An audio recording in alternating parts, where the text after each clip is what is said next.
পাখি যেমনি আল্লাহর উপর তাওয়াক্কুল করে, তোমরা যদি এমনি তাওয়াক্কুল করতে পারো তাহলে পাখিকে আল্লাহ যেমনি রিজিক দেয় তোমাদেরকে আল্লাহ তাআলা তেমনি রিজিক দিবেন। পাখি কি করে ভাই?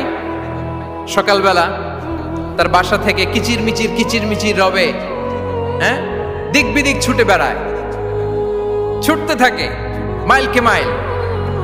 আবার বিকেল বেলায় গোধূলি লগ্নে তার বাসায় এসে ফিরে আসে। ওই পাখিটাকে আল্লাহ তাআলা উদর পূর্তি করে তার নিড়ে ফিরিয়ে দেয়। এবার খেয়াল করে দেখেন তো পাখি কি করে?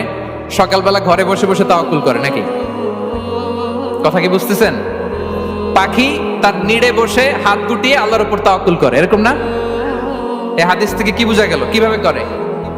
বের হয়ে যায়, রিজিকের সন্ধানে সে বের হয়ে যায়, দিক বিদিক ছুটে বেড়ায়, বিকেল বেলা ওদর পূর্তি করে আল্লাহ তাআলা পাখিটাকে নিড়ে ফিরিয়ে দেয়।